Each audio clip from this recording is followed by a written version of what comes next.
area of the garden planner. This is an area that's available to you under subscription. There's a lot of good stuff that we think that's happening in here that veggie gardeners will get a lot of information and a lot of value out of. What you do here is you put in a map of your garden.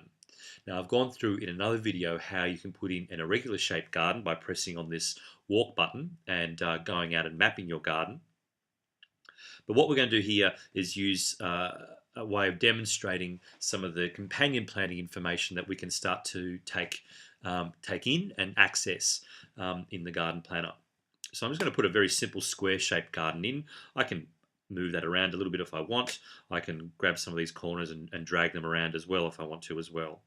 I'm going to leave them there like that. Once I'm happy with the shape, I hit plant, the green icon, and you can see how that now changes a little bit into a purple planting icon. Basically, that's saying that the plot is now ready for you to stick plants into. What I'm going to do now is add some plants so that we can show off some of the companion planting information. So I'm going to add a capsicum. I'm going to shade out an area or paint out an area that the capsicum can go into. So in this instance, just a little row of them, row and a bit of them, I suppose, that goes to there.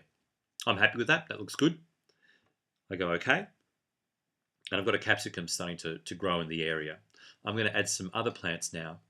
So I can add a plant that doesn't, well, I can have a look at a plant like kale, for example.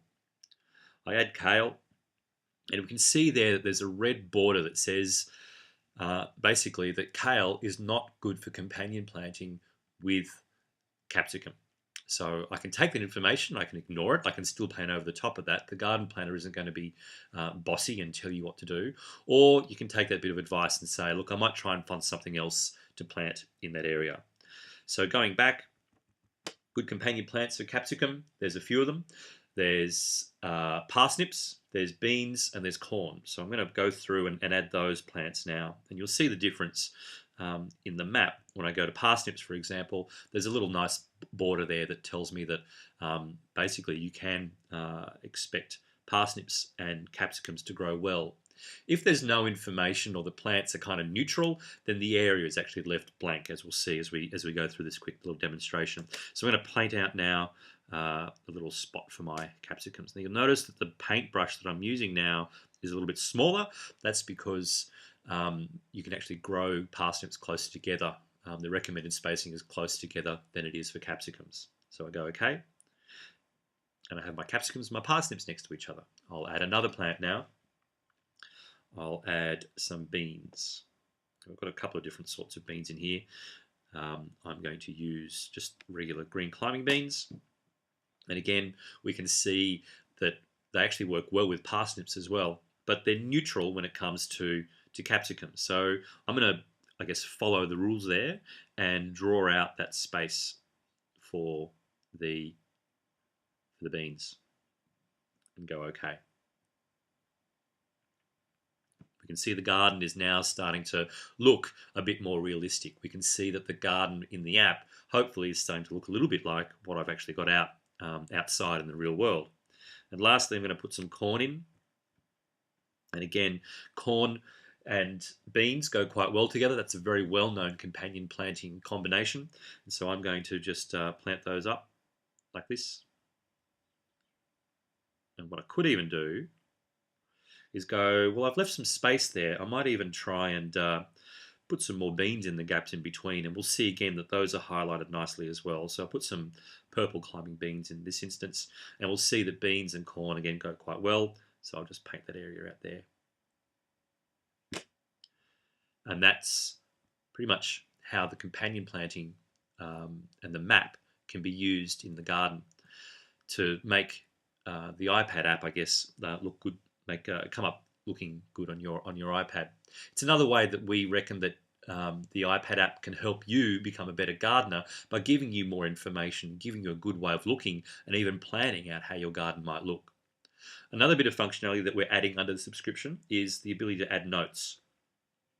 So I've got a section here where I can add notes about what's going well. I've already put in some notes from a couple of days ago for how the Romanesco broccoli is doing, and to add more notes I just press the little plus key and I can add again that we had some rain yesterday,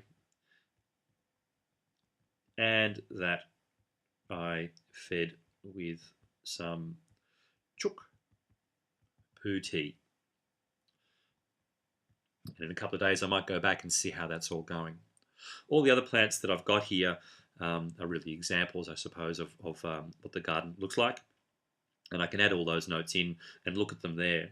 The other way that I can look at them is if I go to this Gantt page and I can go into and press each individual icon for the beans to see how they're going, and add notes in from that icon in the bottom corner there. I'm not going to put anything in there. And the notes that I added for the broccoli are here as well. I can swipe across to those as well, like that. And if I want to add a note, I do that. That's the way it works. So this is part of the subscription offering that we've got for the app. If you want to get in contact with us, you can press the little ladybug icon at the top there. And we reckon that there's some pretty good value there for veggie gardeners who are looking to really learn from their garden. We're not trying to be bossy and prescriptive. You can still do a lot with the app, and that's why we hope that you'll subscribe and get access to these great little features.